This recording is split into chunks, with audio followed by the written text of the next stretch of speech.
And the suspect who might have those answers got away, and John was the only one who saw his face. So how long does he have left? Anna Torv, and I'm playing Olivia Dillon. I'm Kirk Acevedo, and I play Charlie Francis. I called my agent and said, what is this, and how can I be part of it? The casting director takes the script and breaks down the characters and begins to put some names together to see if it can fit the vision of the director and the producers and the writers. Casting pilots is always really difficult because unless you are writing a pilot for an actor already in mind or an actor already attached to the idea, you have characters in your head and then you suddenly see those characters interpreted through thousands of people, and that can be overwhelming. Sometimes bringing something to your dialogue that you actually didn't even realize was there, and sometimes they massacre your dialogue. and it's a very strange thing to see both of those things happen. The key to casting anyone is that when you see them, they own it. It's not a question of even casting. It's a question of hopefully and luckily finding the person who just claims the role.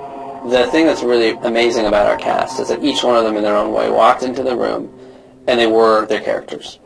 What we were looking for in Olivia was a woman who was believable as an FBI agent but yet had some vulnerability and definitely had depth and a history behind her eyes. Anna was the miracle of the whole thing. We saw a lot of people for this. We were sent an audition from Australia of Anna that she had done for another project, and she's reading for a movie, and we were immediately intrigued. April had talked to, I think, a friend of hers down in Australia, and they had pulled Anna in from a camping trip. I got a phone call saying, can you come in the next day? Somebody got through to her on a phone. She came in and read our scenes over the internet. The next day I got a call saying, you got the job, and I flew the next day to LA for a morning and then straight to Toronto, and I'm here. What Anna brings to the project is she comes into the world of Fringe with all of its edge and mystery, and she brings this sort of elegance and poise to it that makes you just love her and want to make sure she's okay and gets through it. Although this is a joint task force, you are all now reporting to the Department of Homeland Security. I'm Special Agent in charge, Broyles. Originally had me for Charlie, who Kirk Acevedo was playing.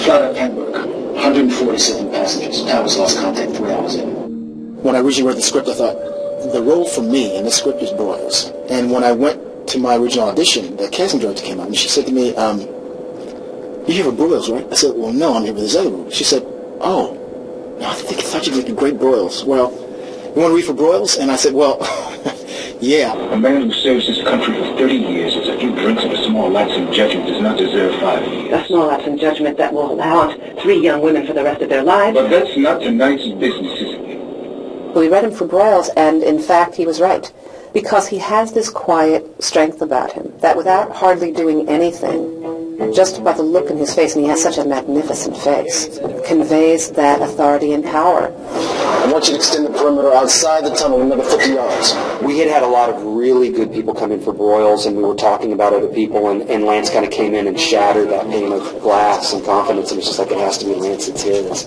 He's Broyles. Interagency harmony and cooperation continues. Langley by a nose. 4 years ago, I get an audition for this TV show.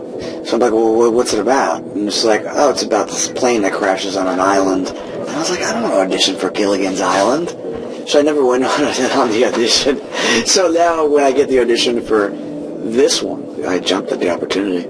Kirk has been this great actor moving around films. We're just lucky to have him. I actually originally read for Peter, and they were like, no, Kirk is Charlie. So I went back in and auditioned for Charlie, and then thus Charlie Francis.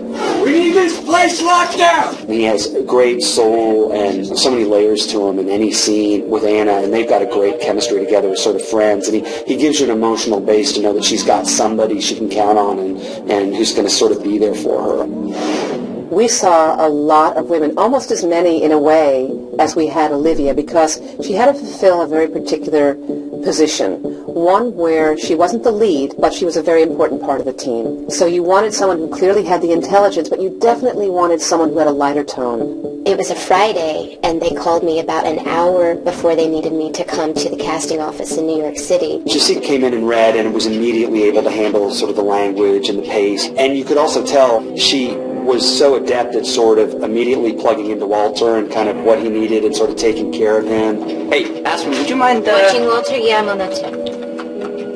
Miss, I'm going to repeat the demonstration with the rice. Would you care to watch? Nope. Okay. If you choose to drag our company and Dr. Bell's name into this matter, you will be hearing from our attorneys. I was sent a script, and I'm not sure that the cover page was on it. And, you know, actors, if you're fortunate, get to read a lot of scripts, and I was completely taken by this script. Unfortunately, I am not at liberty to discuss our companies, their research, or our employees. The security of our proprietary information is a very serious concern. When she read it, she wanted to come in for it. I was very surprised. I spoke to Meg Simon, who's the casting director in New York. When I heard that Blair was on tape, I was amazed. And honestly, I didn't remember the Altered States connection until much later. She just gave the best damn read. Growing up, I was a huge fan of Altered States, and it had really had an impact on me, and I'd seen it a bunch of times. In watching Altered States now, all these years later, as much as you remember that William Hurt was brilliant in the movie, Blair Brown's contribution to that film is enormous as like the grounded, brilliant wife, and her performance is incredible in that film. The robotic assist tools that were used in my surgery, the drugs I took afterwards, were developed and manufactured by Massive Dynamic. We all couldn't believe that the wife from Altered States, which is sort of the older parent to this project, was our Nina. This phase of their choice of therapies has It's okay. That's good. Consequences. It's okay, really. For Walter, we were looking for somebody who could play this very large role that ranged from over-medicated madman in an asylum to a inspired genius who'd been in prison for the last 10 years and was completely out of touch, both with society and potentially reality. We had so many different wonderful actors reading it, and some people played him very drugged out. But what John Noble did that was so fabulous is that he almost had a humor about what he had gone through, and then would go into periods where he had lost the thread. So it was an amazing read. I think when it first came about, I was considered to be too young for it. But I said, this role I really want. There was a tell line for me, which is the pudding line. What is it? It's just, they serve this dreadful pudding here, butterscotch pudding on Mondays. It's horrible. Just occurred to me.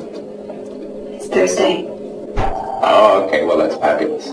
For some reason, because he had a different way of hitting it, that to me went, oh my God. He's Dr. Frankenstein, but he's sort of Dr. Frankenstein after the movie Frankenstein is over.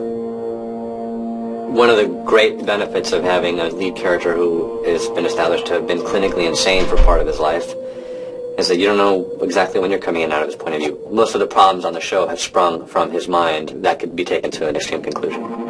We try to get the best actors for the part who are going to bring something special, and that's who it ends up being. But it's ultimately incredibly rewarding when you find your people and you put them together, because you have this amazing package, and you have these people who have only lived in your head, who are now living in physical reality and bringing life to your characters, and there's nothing better than that.